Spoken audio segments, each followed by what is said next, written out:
It was because of the money that triggered the crime.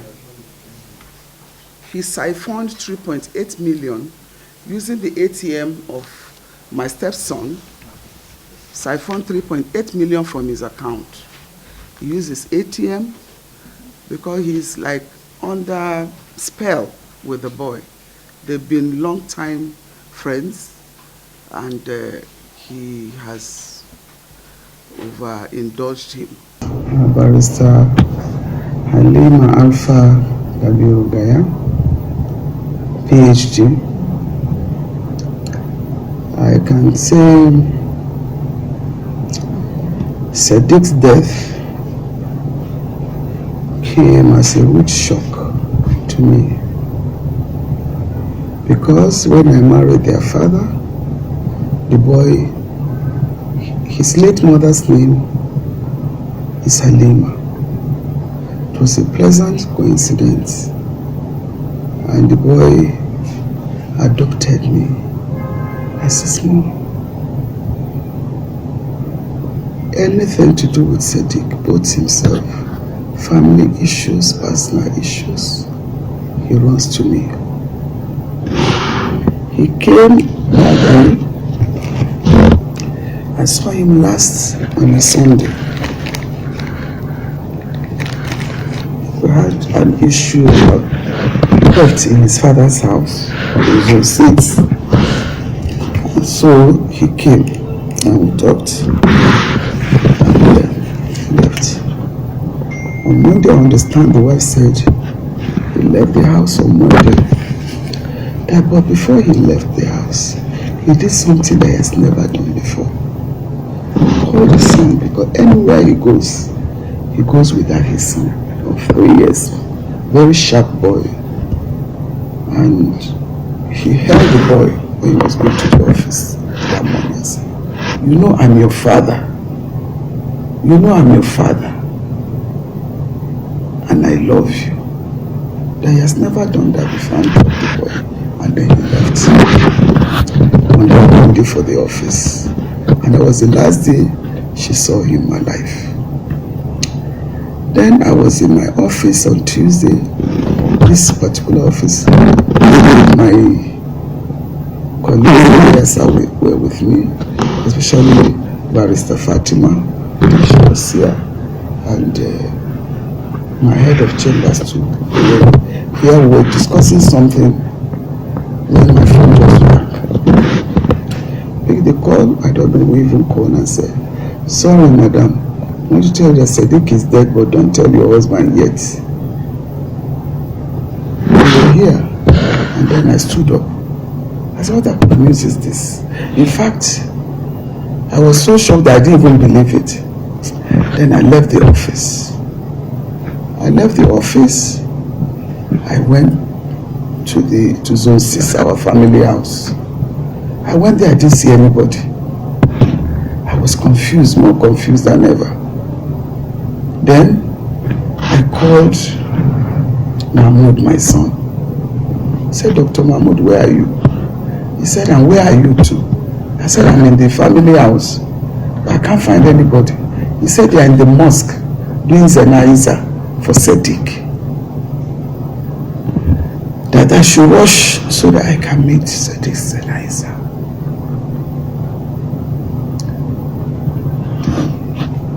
I rushed to the mosque.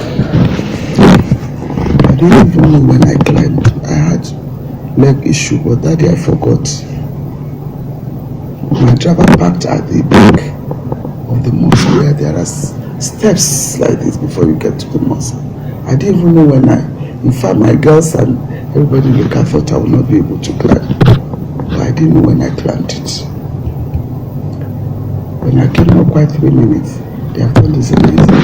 And then I saw them going away to go and bury Sadiq.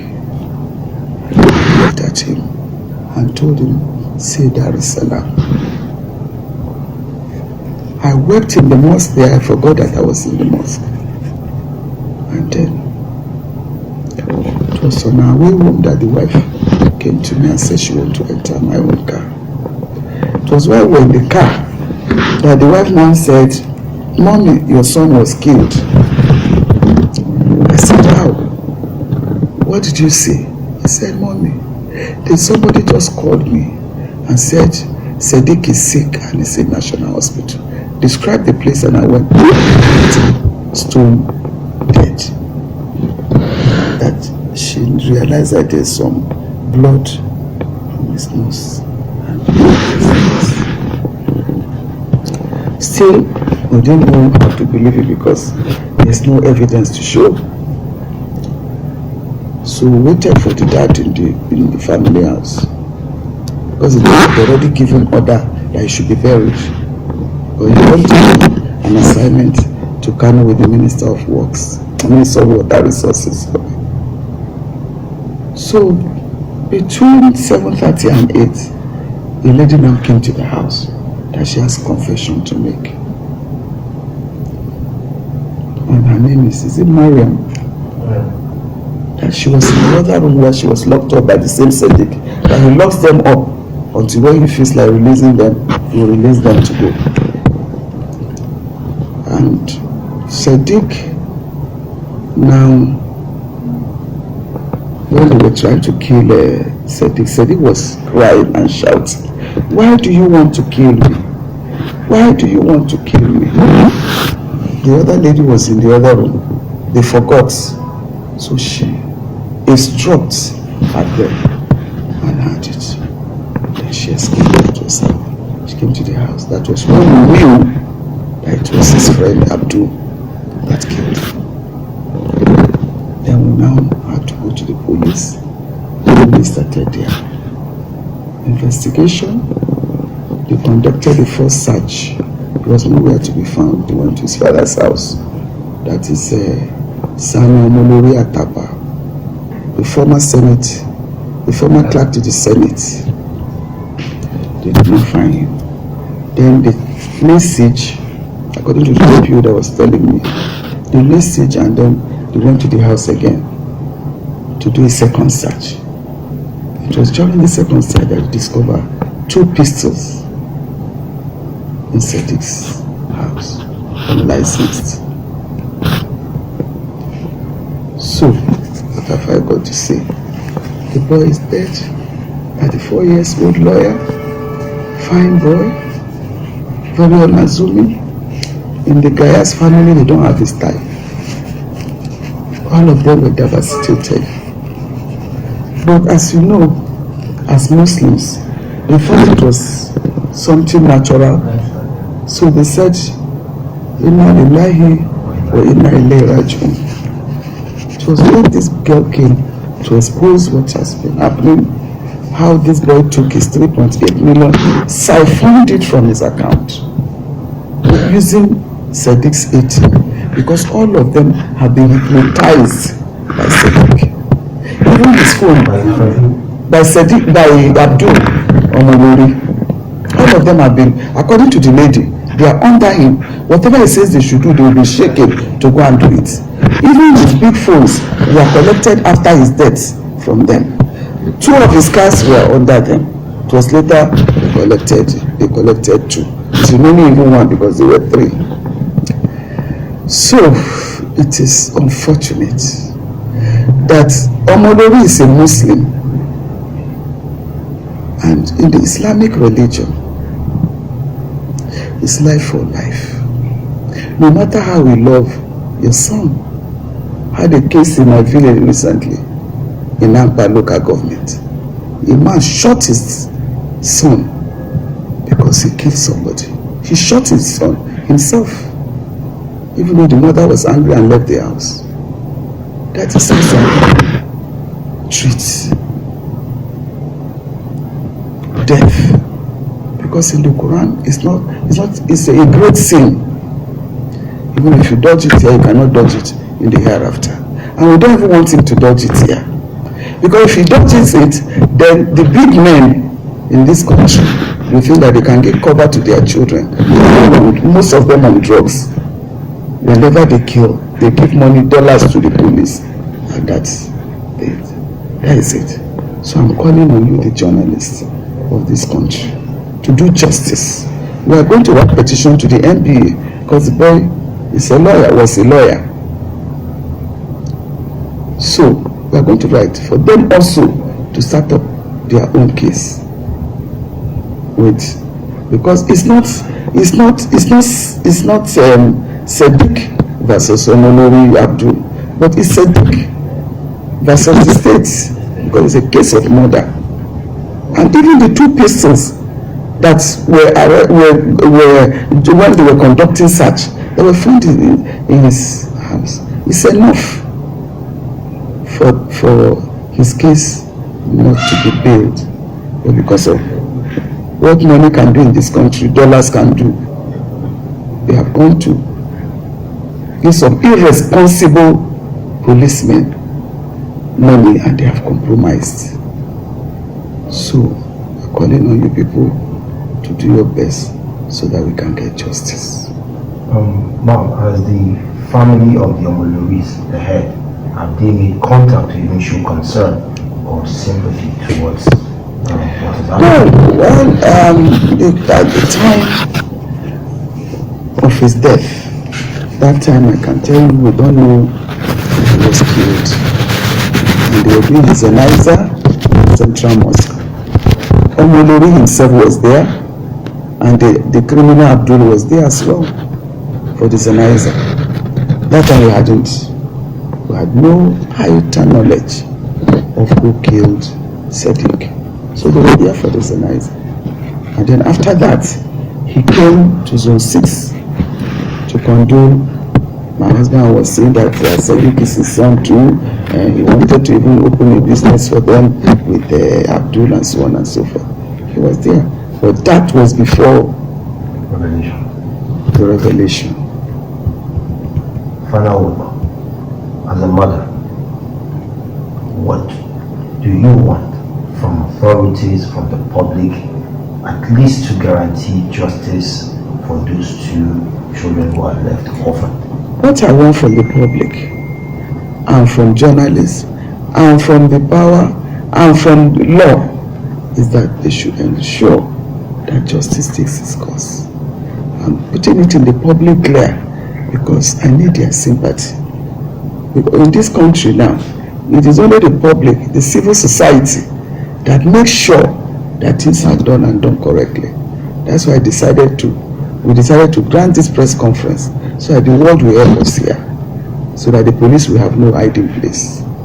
So all we need, the public, the civil society, the legal people, and the ordinary Nigerians is to make sure that Omolori's son and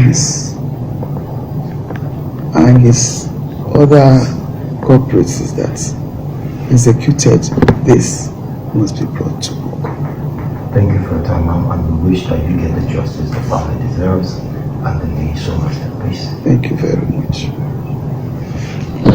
It was because of the money that triggered the crime.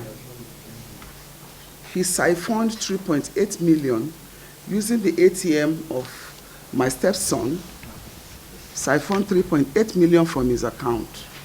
He used his ATM because he's like under spell with the boy. They've been long time friends, and he has overindulged him. And there was the 3.8 million he siphoned from his account, and the boy now wanted to pay his, my stepson wanted to pay his son's school fees. He now told Abdul, please, I need my money. He continued dodging him, saying one thing or the other, until my stepson had to go and report to his father, Omolori Atabasani, who is a former clerk, who knows them as friends right from youth. And the man promised he was going to pay my son his money. But lo and behold, he did not pay. Until this good Saturday night, he called the boy that he can now come and collect his money. That was Monday. He left his house on Monday for the office. That is the house he never came back until his wife was called on this Tuesday afternoon that her husband is sick a small girl too. Her husband is sick and in the national hospital. And they rushed there. She rushed there and found him stone dead. And there was no evidence that he was drowned anyways. So that is it. And she was the one who told me that, "Mommy, your son was killed." I said, "How?" She said she noticed some blood from his nose and from his ears. And there's nothing like that he was drowned. And the first doctor's reports did not indicate that he drowned. Because after killing him, they went and dumped him in the swimming pool to show as if he was drowned. And you can see from the footages, which is with some of you, that they made sure he came to the hotel to be sighted. He was in his suit because he was from the office. And then later on they drove him away. But when they asked them, where is the footage to show when he drowned, they said there was no light. At the point of his death, when he was swimming to death, there was no light. And believe you me, it's just a make-believe, because that my son can even cross the river Nile. Because he was trained very well in swimming. They came up, he's the son of Kabiru Gaya. They have been exposed to all this. So everybody knows that a small swimming pool cannot drown him. So thank you very much. If you want any other information, I'm ready. But all we know is that the police have seriously compromised. Because Omolori is a big man, he has money, and he has been giving them dollars as we had. There's nothing to hide because we're in Nigeria.